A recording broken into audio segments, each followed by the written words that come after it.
away from the Euros, the big story is that Manchester City want Jack Grealish. Of course, we've heard murmurings of this before, but it seems to have snowballed over the last couple of days. Let's welcome in, shall we, Julien Laurens, to discuss this possibility. Jules, where are these stories coming from?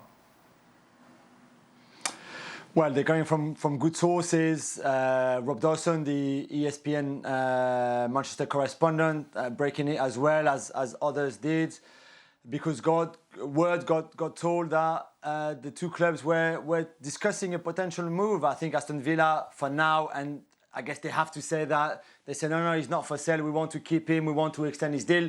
That's what every club says when their best player is attracting interest from other big clubs.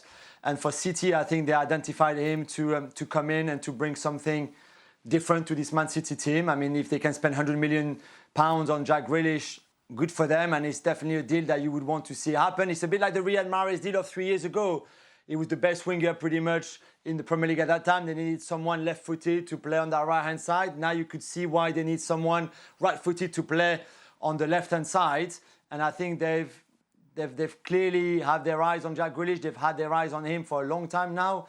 And if you look at it in a just a logical way, I think it would be very hard for Villa not to let him go for that kind of money if City are really ready to offer £100 million. Jules, is it either or? Grealish or Harry Kane, or both?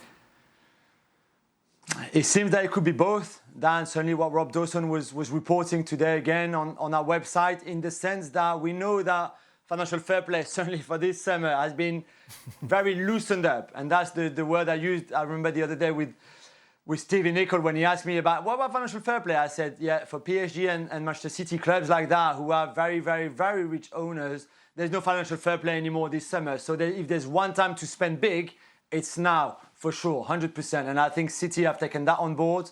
And it looks like they believe they can do both Harry Kane for 100, 120, 150, whatever million pounds, and Jack Grealish as well, which I think would be, I mean, then they would complete football. And then I think we can give them the title for next season already. If they have Kane and Grealish in that team, it just would be incredible. Yeah, a bit naughty, isn't it? Taking them two. Jack Grealish, how highly do you rate him? I rate him very highly. I think he's a good player, but the thing that's mattered the most to me is speaking with, say, some of my friends who played with him when he was at Aston Villa. They all said, and have been saying it for a while, that he's very special. So even though we see him on a weekend doing whatever he's doing, like I say, that glowing reference from those people who've been alongside him for long periods of time, I think it says a lot, and I trust them. And I think if he does end up going to City, I think he's got the possibility to do very, very well there. If he's so good, why isn't he starting for England every time? Listen, we can talk about England starting players and stuff like that, because some people will talk about someone like a Jadon Sancho who doesn't get a game at all for England, in terms of should he be playing? Possibly, but the England team at this moment has a lot of talent in there. And every time somebody's picked, there's going to be a big name that's missing out, somebody who's, possibly could be playing, but isn't necessarily part of that current conversation. So I think not necessarily starting for England doesn't make you a bad player, as we've seen with someone like Sancho, and as I'm sure we'll see with other players going into the next season. Who's starting for City then if Jack Grealish joins? You see, that's the thing. That's the bit which I don't get quite yet. It feels to me like if he does come, it's going to be at the expense of maybe one or two players going out, leaving the club. But, if Pep wants him and the club think he fits into the whole style and the stuff off the field as well, then he goes there, he's going to be playing, and I don't know how he's going to set it up. But then again, they just finished the season with no striker, so anything's possible. Not bad addition, Ali, to a team, of course, that won it comfortably last year as well. No, but the key there is what you asked Jules. This is either or. If it's either or, then Jack Grealish can stay on Aston Villa, and I'm going for Harry Kane because I think that's an area of need for Manchester City. Right. Now, if it's both, come on in. Welcome. Get comfortable because we're about to win everything there is to win.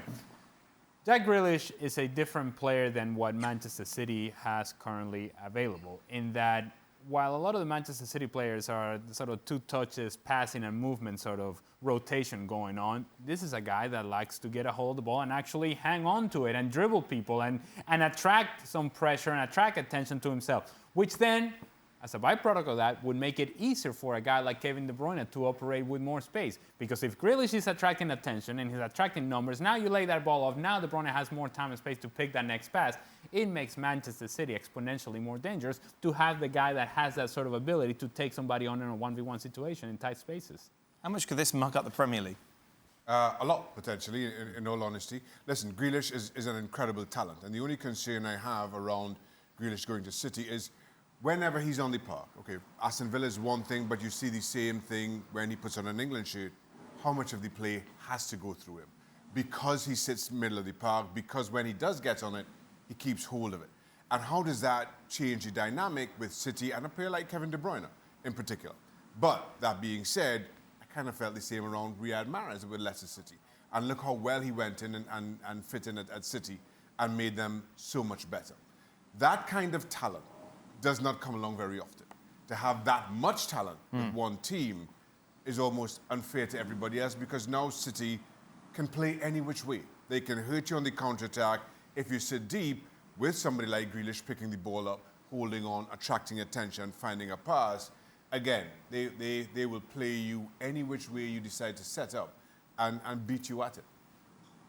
The one thing which I don't necessarily agree with is that if Kane comes and if Grealish come, City are very good. It doesn't guarantee they'll win the league, because there have been times gone by. If we talk about, say, replacements... But it gives them a massive advantage compared to let's others. let's talk about replacements, essentially. So if Grealish starts instead of Sterling at his best for Man City, has scored 15 to 20 goals in the league and maybe notched 10 assists.